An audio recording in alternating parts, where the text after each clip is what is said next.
Yo, what's up, good peoples? And welcome to another episode of 88 Fantasy Wrestling. I'm your host, Sean P. And today, guys, we got a very special bonus episode today. So today's episode is really this when we talk about the summertime. Right now it's hot, man. It's 90 plus degree. We had 90 plus degree weather here in the city for the last couple weeks. And of course, we got WWE. They getting ready for their grandest stage of the SummerSlam. So I figure there's no other way to get ready for SummerSlam than talk about the guy that I would consider to be, you say, Mr. SummerSlam. You got HBK, Shawn Michaels. They call him Mr. WrestleMania. I'm gonna call this guy Mr. SummerSlam, man. I get to the reason why in a minute, but we talk about none other than the Beast, man, Brock Lesnar. Right? Today's episode gonna be talking about Brock Lesnar. All right. So before we get to that, of course, we gotta talk about our past episodes. I appreciate everybody showing us love. Yeah, we had the Big Ego episode. We used to talk about the Hogan Britt match. The match that could have been. And then we had the wrap up of the tournament. We had our 88 tournament wrap up. And of course, everything in the archives, man. Y'all ain't seen it yet? Go check us out. Everybody that ain't subscribed, man, please hit that subscribe button for us. You can know when all the latest heat is coming at you. Just appreciate the love. Keep tuning in. Yeah, appreciate it. All right. So without further ado, get to this episode, guys. All right. So again, I call this one right here, man. I'm gonna name this one right here the Summertime Beast. Man. That's what I call it, the Summertime Beast. We talking about Brock Lesnar, man. So look, since his debut in 2002, Brock Lesnar has been a key figure on the grandest stage of the SummerSlam. You can say, man. So with Brock, he scheduled a headline, but basically co-headline, you'll say another SummerSlam event coming in with Mr. Obafemi, and say in his hometown of Minnesota. That's in the next couple weeks. So we're gonna take a look at some of his best matches that Brock had over the past 2 decades, y'all. It's going on 20 plus years. It's crazy. So let's check it out. Let's talk about a little bit of Brock. All right, let's talk about the man himself real quick. So Brock, actually, 88 fact, man. Brock is actually from Webster, South Dakota. He's not even from Minnesota. All right, he ended up moving to Minnesota later on in his childhood. But Brock actually from South Dakota, But having moved to Minneapolis, man. So what he did, he went to the University of Minnesota, right? And that's what he did he did his amateur wrestling thing. He was actually so good he won the Division I men's championship in men's wrestling. So he was that good. And he ended up signing his developmental contract with WWF right after that in 2000, and then he ended up debuting, like I say, in 2002. And he's a 10-time WWE World Champion, and pretty sure like he's gonna be a first ballot Hall of Famer. Man, love him, hate him, Brock has been doing this thing for quite a while now. All right. And so SummerSlam history, to give you a little bit of SummerSlam history. Check this out. So Brock, he has the record for the most SummerSlam main event appearances, man, at 9. This guy's main event at 9 SummerSlams together. See what I'm talking about? Like, come on, man. His numbers are gonna be unmatched. Right? 12 total matches at the event. He's 6-6 for what it's worth. So we don't mind putting people over as much as he mind beating people up and getting wins. All right. So take a look at this list, man. We're gonna run down this list. Like I said, it's gonna be the top matches that Brock had at the SummerSlam event, the hottest one of the summer. All right. And a couple honorable mentions. I do got some honorable mentions. I love to do this. And we're gonna start with this one, all right? So this guy right here was in 2012, the year 2012. Brock had went against Triple H. This is the match he had against with Triple H, right? And I say like this match, it was a good feud. I remember the feud that was coming up when Brock had first came back to the company after he had his long layoff. He was out for like I want to say over 6 years. I want to say it was when he had left. He did his thing. Brock actually joined the NFL. Man, how crazy it was. He was on the Vikings practice squad in '04, and then he ended up getting cut. Went to UFC, won a heavyweight title. He's a beast for a reason. The name fits.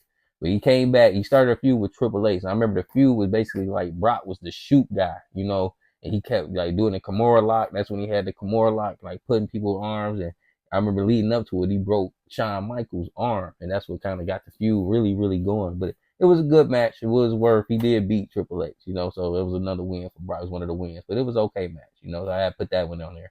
Another one that I put on here, man, is 2017, right? So 2017. Now this one gets a lot of rave reviews, man. If y'all can go back and check this one out. All right. So this was the Fatal 4-Way that they had. It was a Fatal 4-Way with Braun Strowman. It was Samoa Joe, our dude, and Roman Reigns, right? And it was for the Universal title, that big blue guy hanging up right there, right? So, it was a great match.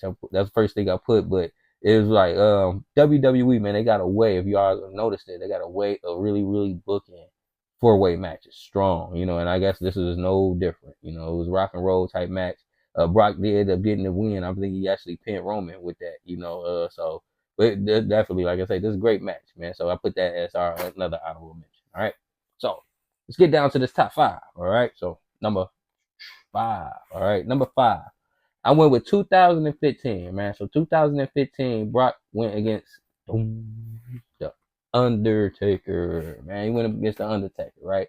So him and Undertaker, it was coming off. This was really just built off of the year before, of course, when Brock broke the streak. That was kind of hard to say, man. But yeah, Brock broke the streak at WrestleMania 30. That was with the 21-1 started.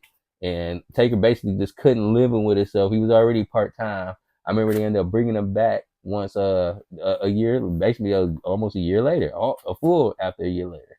And so they went head to head. And I remember the thing about this match, it was just so, whenever these two guys got together, they had they working boots on. It was a good show, and this was no different. I remember this was we had the signature when Undertaker did the sit up and they were laughing at each other, But it was just, like I say, man, good match.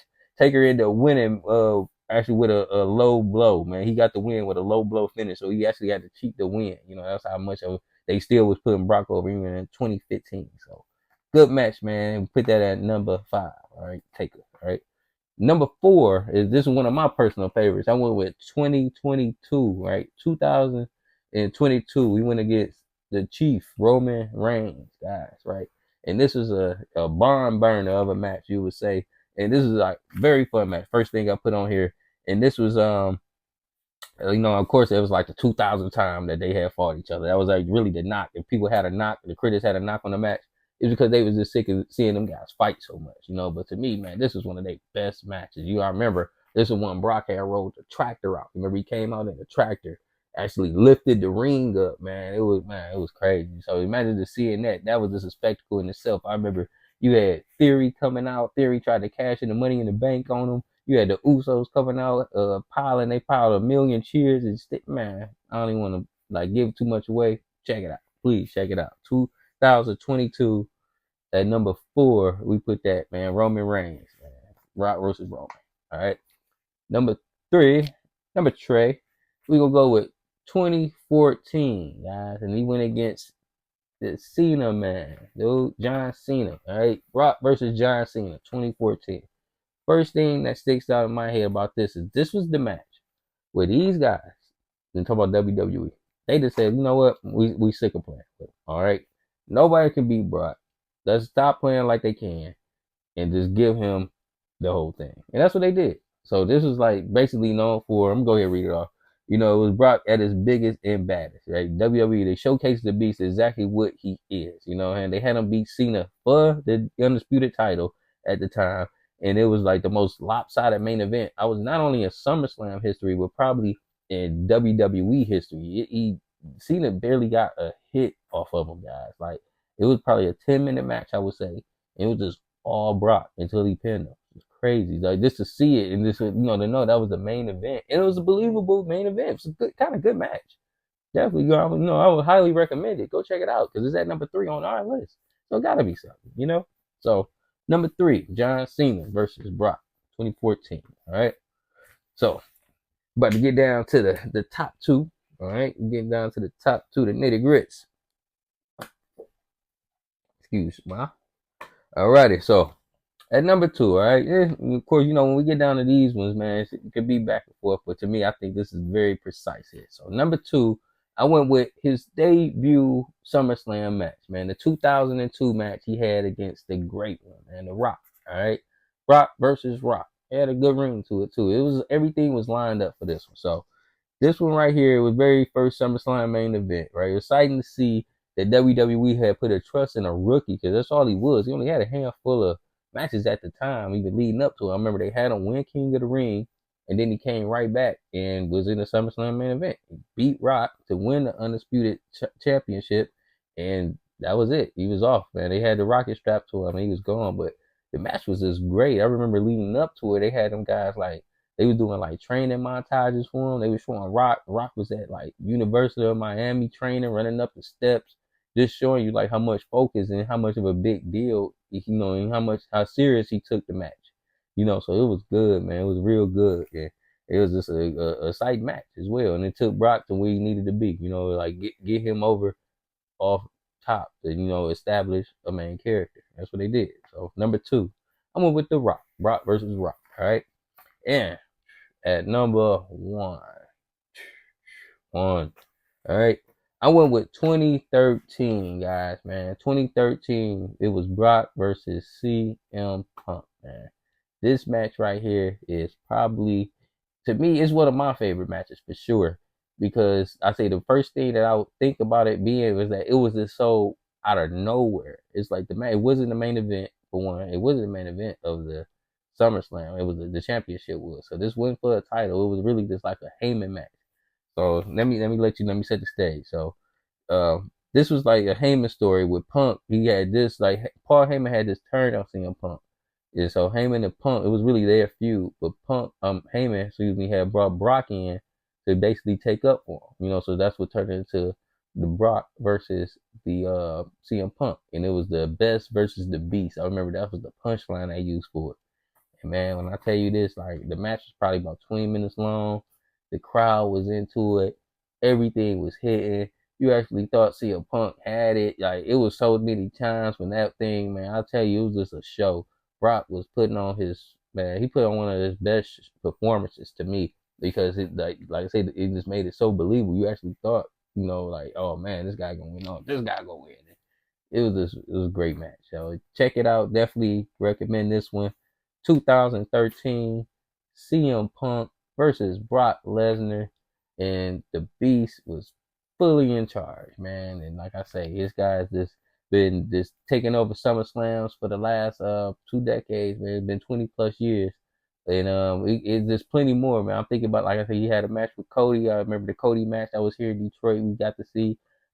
He had a match with Kurt Angle. I remember he had matches with Angle before at SummerSlam. So there's plenty out there. So you guys definitely get a second. Just go check out and we're gonna get the Beast his flowers, man. Get Brock his flowers, guys. And he have been everywhere too. You gotta mention you've been in rap songs, even that. You shot outside of it, getting everybody familiar with Mr. Brock Lesnar. Yeah. Then it's pretty much what we had, man. Like I say, we just getting ready for the summer, man. It's the hottest show of the summer.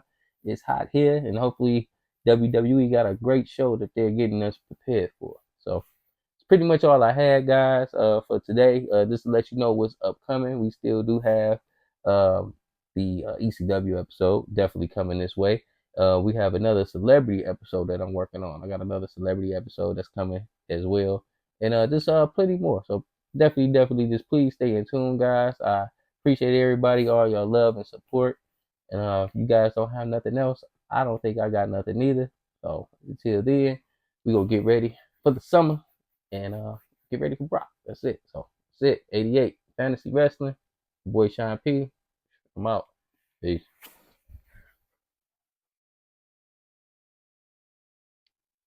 Let's dream about it.